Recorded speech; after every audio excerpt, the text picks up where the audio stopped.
Ahora quiero que vaya conmigo al capítulo 5, versículo 16 de Santiago.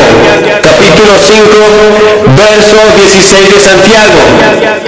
Confesaos vuestras ofensas unos a otros y orad unos por otros para que seáis sanados.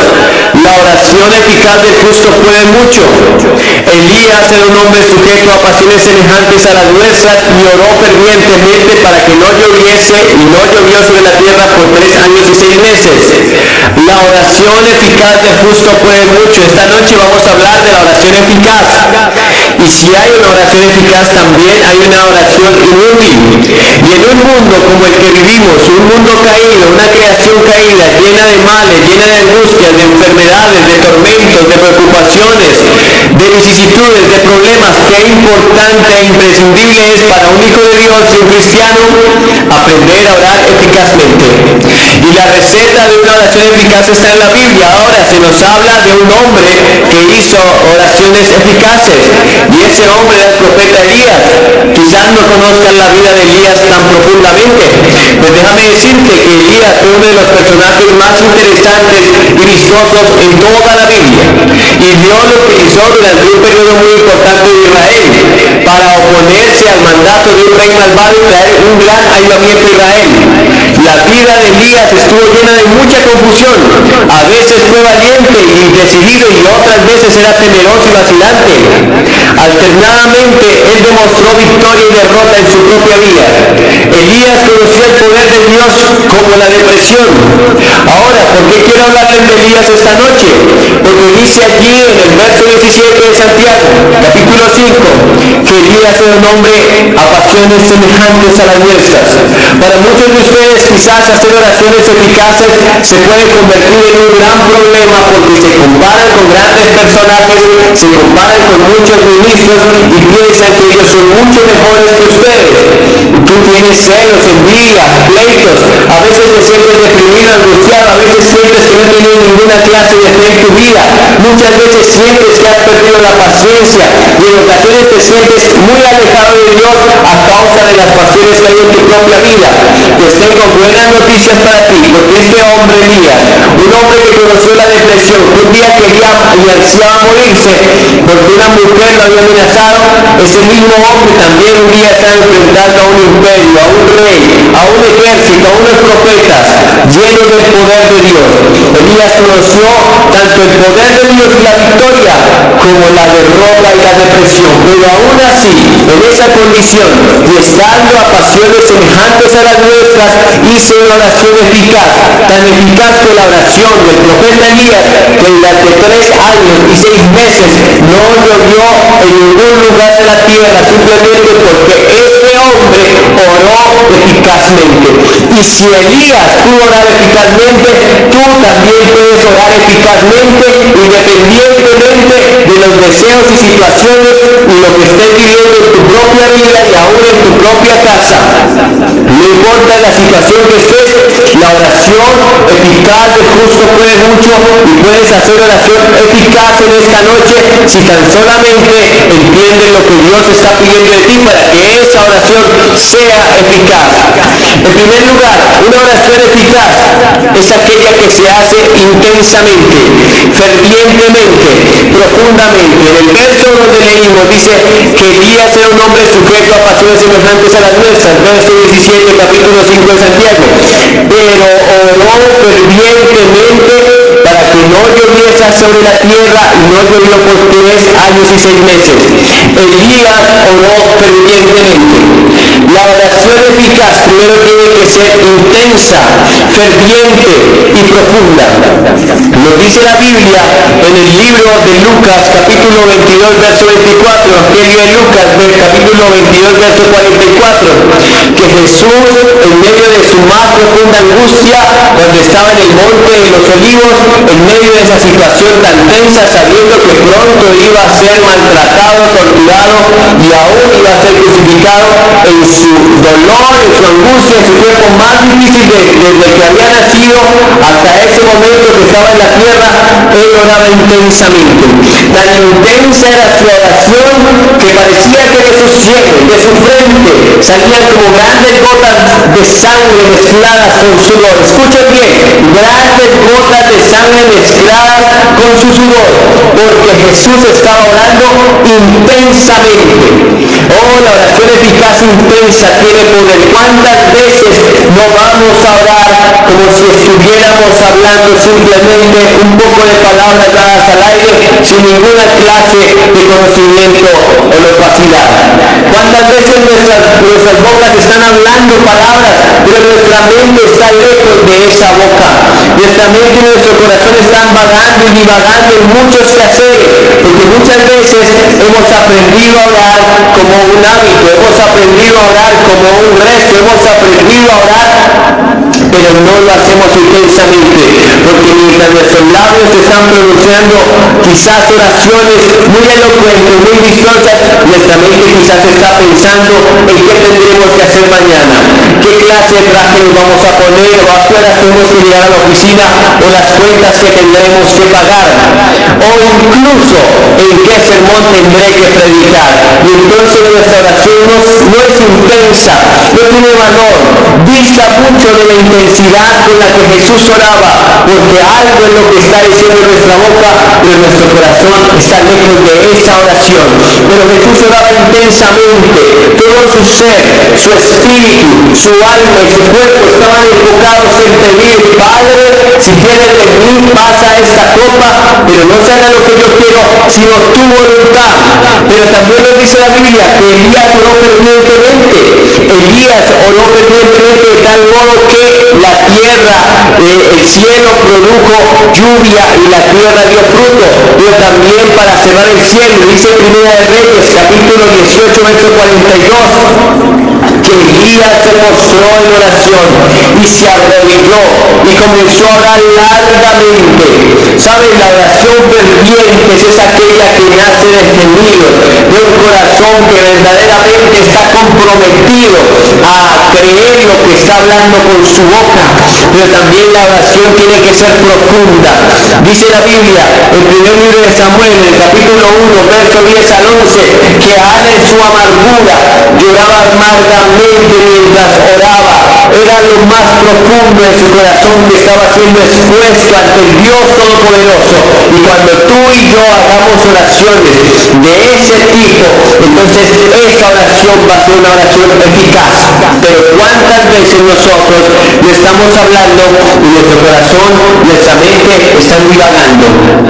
La oración eficaz de Cristo puede mucho. Es tiempo que la iglesia se vuelva a la oración y comiencen a clamar y a orar como aquella iglesia primitiva estaba orando allí en el capítulo 2 de Hechos, en el aposento alto.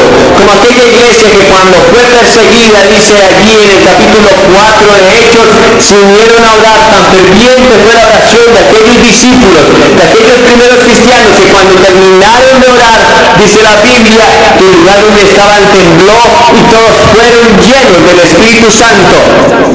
Esa es una oración ferviente, esa es una oración intensa, esa es una oración profunda. Y así quiere el Señor que tú y yo estemos orando para que nuestras oraciones sean eficaces.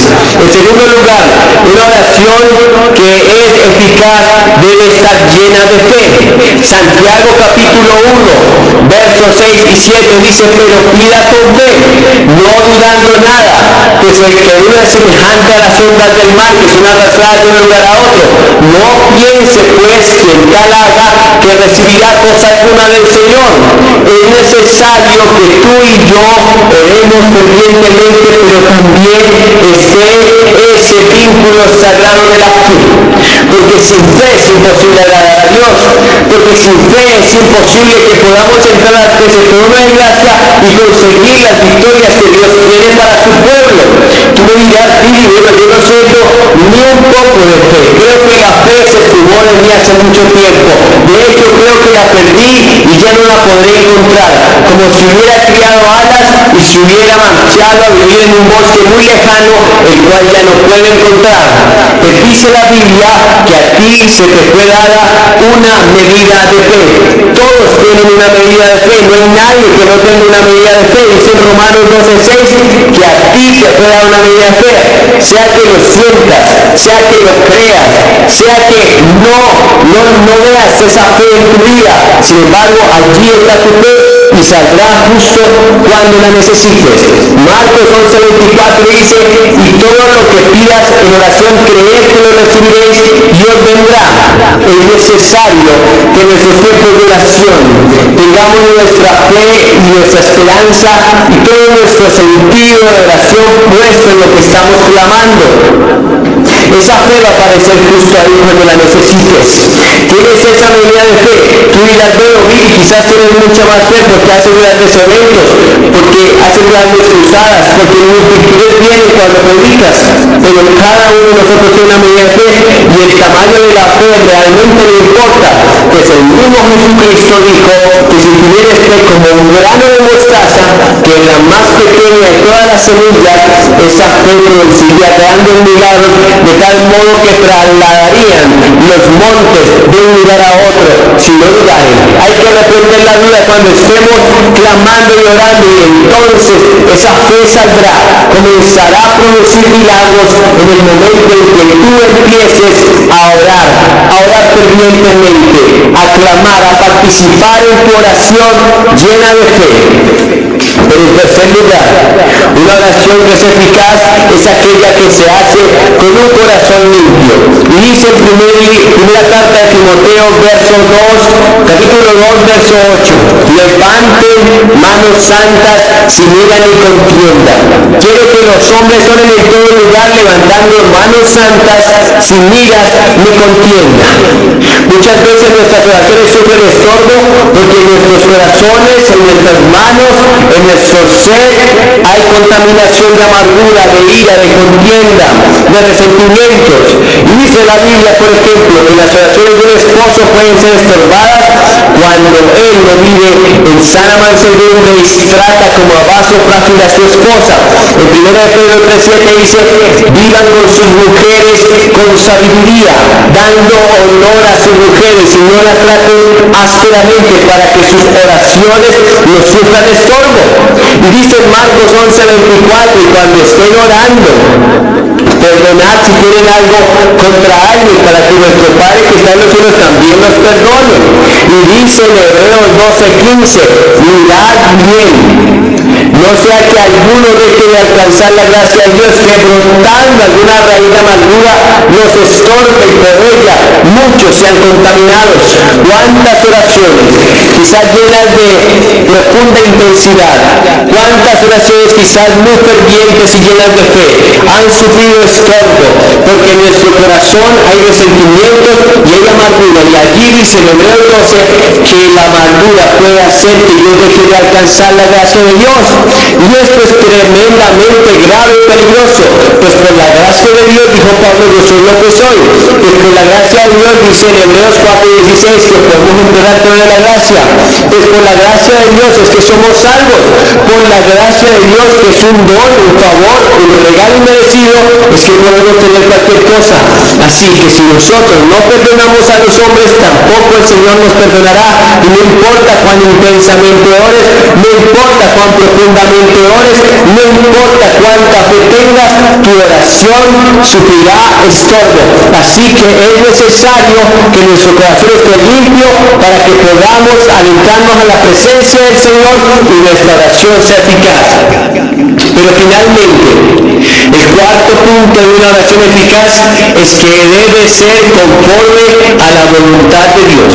Dice en 1 Juan 5:15, y esta es la confianza que tenemos en Él, que si pedimos alguna cosa conforme a su voluntad, Él nos oye. Y si sabemos que Él nos oye, cualquier cosa que le hubiéramos pedido, sabemos que tenemos lo que le hayamos pedido. Debes conocer la voluntad de Dios para no pedir conforme a lo que no debes pedir.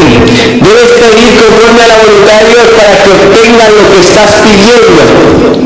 Porque si no conoces la voluntad expresa de Dios y pides algo que no está de acuerdo a lo que dice su palabra, estarás luchando contra Dios mismo.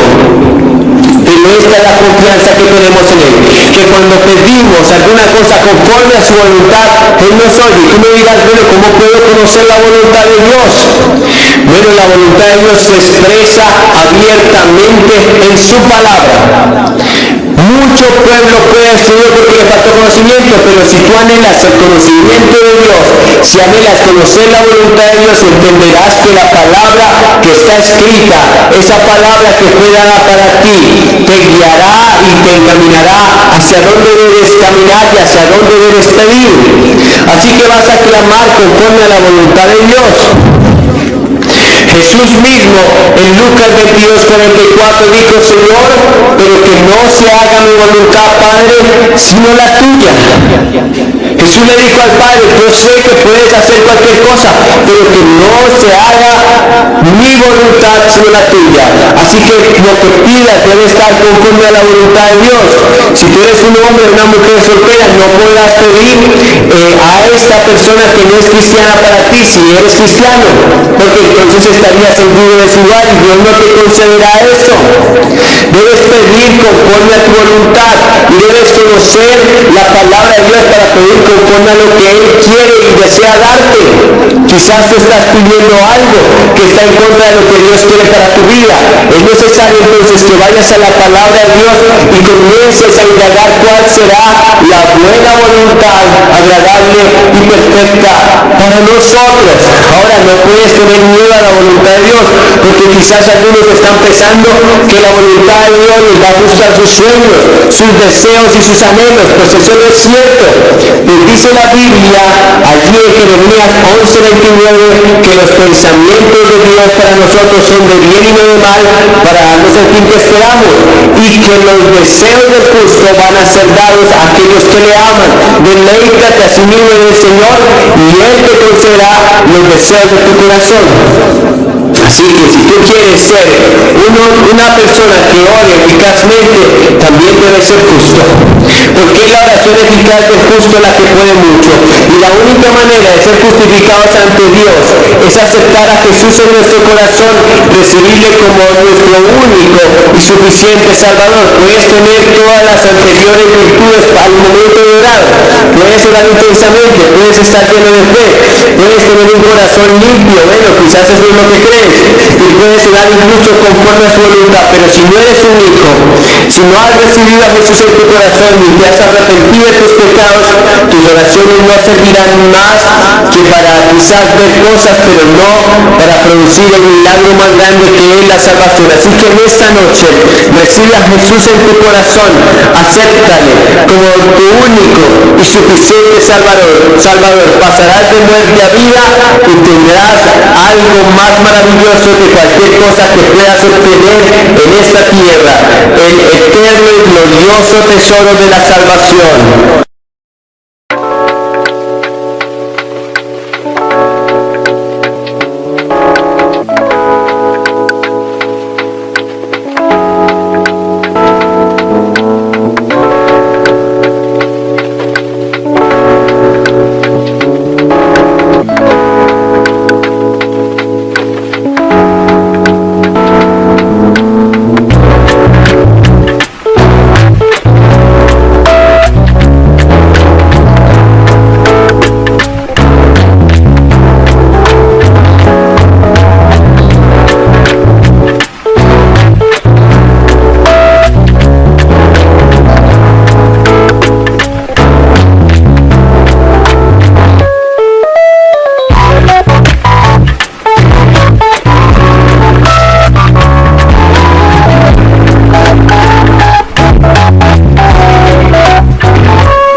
you make me smile.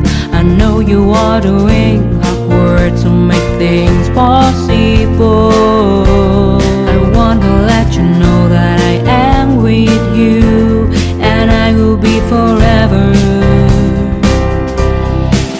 When you talk, I want to listen to you for hours.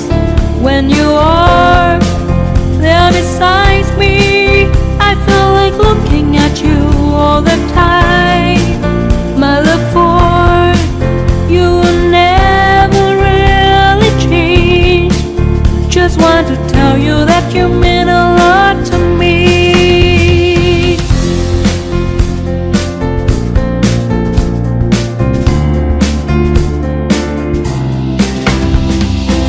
Every little thing related to you make me smile. I know you are doing hard work to make things possible. I want to let you know that I am with you, and I will be forever.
Bonus for me. I never want to lose you. I never want to lose you.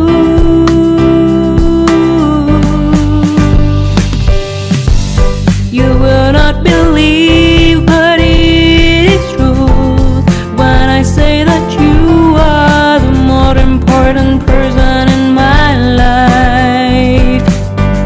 Your love has conquered my heart, me asking for more. I love you for who you are.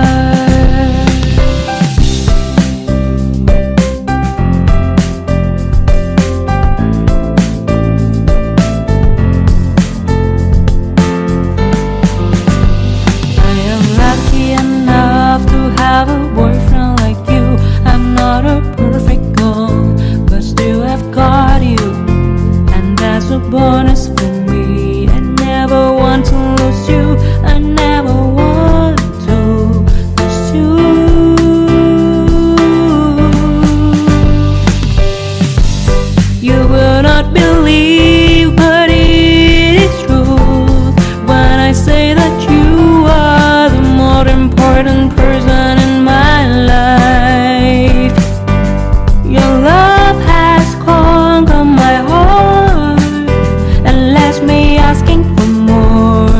I love you for who you are. You will not believe her.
Bao đêm đợi chờ mưa rơi, lòng trời vơi như giữa biển khơi, cánh chim bế nhau tung bay, người đầu hay ta không oán trời. Bao năm tình yêu chưa phai, giờ chia hai đôi lứa lạc nhau, nỗi gió số phận đã không an bài bền lâu. Người đi về đâu giờ em không lưu luyến nữa, ôm thêm bao nhiêu đắng cay, không chỉ sau này mình còn gặp được không. Lòng quạnh thắc muốn đôi tay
you.